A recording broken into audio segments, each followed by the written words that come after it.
All right, guys. So I just made it up to Rose Street. I'm here with Jay. We're discussing some new plans for the engine for the upcoming 2019 race season. I was telling him I want to do a lot more like track events, a lot more half mile, quarter mile, really get after that end of the business and get more, or get away from some of the street shenanigans. It's part of growing up.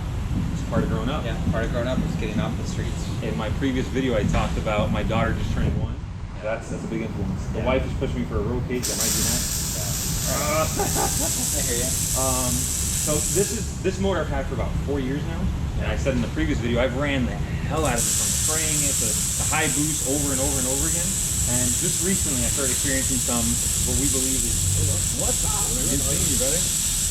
experiencing what we believe is maybe like I would believe it would be a rod bearing failure. So you have an engine that has factory wet sump oil pump, and you're running it at over 8,000 RPM.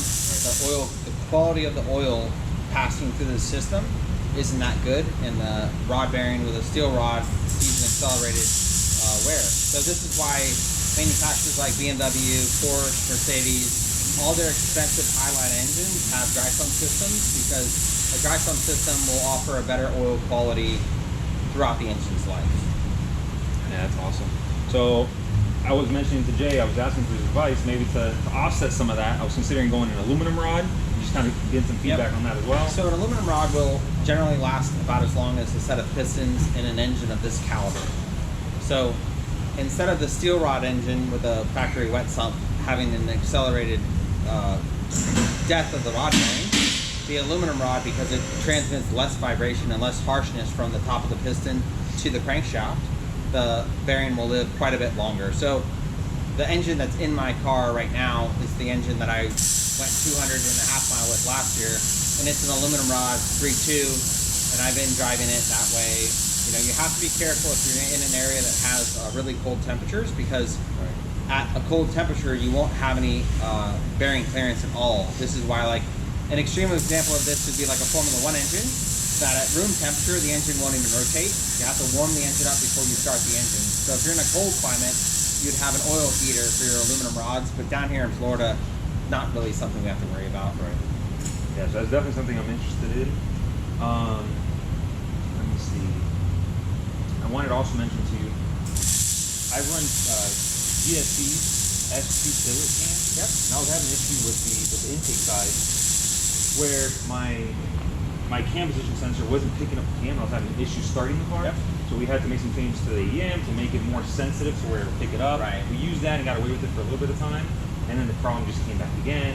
So you have to measure the clearance between the sensor and the tooth on the camshaft and make sure it's within tolerance. And it was too far. Well, if it's a magnetic sensor and it can't pick that up, you could go to a different camshaft, or you can go to a Hall effect sensor, which a digital sensor will be less sensitive about low speed cranks. Because as that tooth of the camshaft strikes past the magnet, its speed creates a certain voltage amplitude. And if the engine's running, it's not a problem. But starting with an excessive clearance on a mag sensor or a VR sensor, it just won't work. So this cam was actually the one I was having issues with, and they sent me a replacement cam, which is what's in here now. Okay. So one of the things I wanted to also look at is just the clearance, like all the valve clearance. Yep. These I have shim buckets, but the shims are inside the buckets. Yep. What's the company that sells that again? Supra. Supra. Yep. So that's what I have.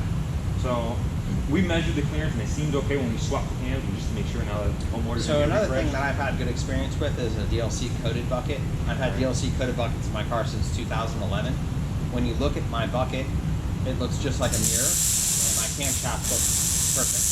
Because with a billet cam and a steel bucket, you have steel on steel, and you have a higher tendency to experience abnormal wear than you deal with a steel cap camshaft in a steel bucket.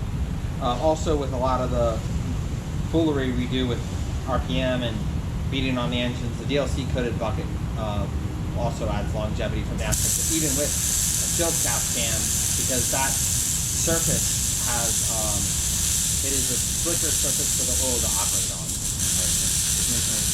Good anti-wear stuff. The DLC stuff, DLC pins and DLC buckets are a good thing for this engine. So all the success that I've had with my car over the years, I've partnered with Jay and Rose Street over the last 5 years for my engine build. I've found a way to partner with with the best in the business, from the training setups to the motor setups. So I value this partnership, Yep. and I leave it in good hands. No, you're a lucky guy. You have Jason from ATF. Right. You have Lance Toyomoto, and you have us. I mean, I don't know who does the paint work and the wheels and tires, but you have the right people helping you. And I appreciate that. That's why the cars came such a long way. I bought that car bone stock, and it's gone far. And we have this next motor. The goal is to go 7s. You gotta go 7s. Gotta go over 205.5 miles. It's a wicked goal on the Toyota Auto. Yeah. I think you could do it. I can do it. I think you could do Because it. you have, well, traction will be your main thing. You know, when I try to run my car, it's not on concrete. It's going to be a dicey deal. Right. So if you try to find a venue that has concrete, we can pick the right location. Yeah. I think we'll be okay.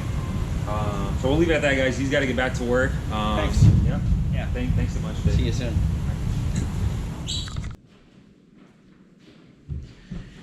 All right, so I just made it back home. It's been a crazy long day, but one I really enjoyed. I wanted to thank my wife and my daughter for always being so supportive. My wife was a huge help today taking the engine out of the Supra. My daughter was a trooper on a 9-hour car ride. I also wanted to thank Real Street Performance for their continued partnership.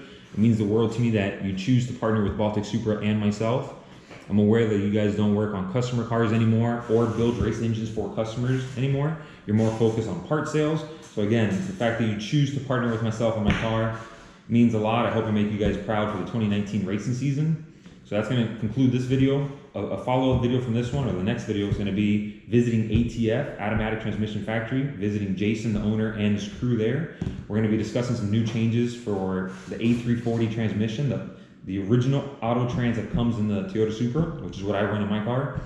So that's going to be a very good video as well. I hope you guys enjoyed this one. Make sure to subscribe, and I'll see you on the next one.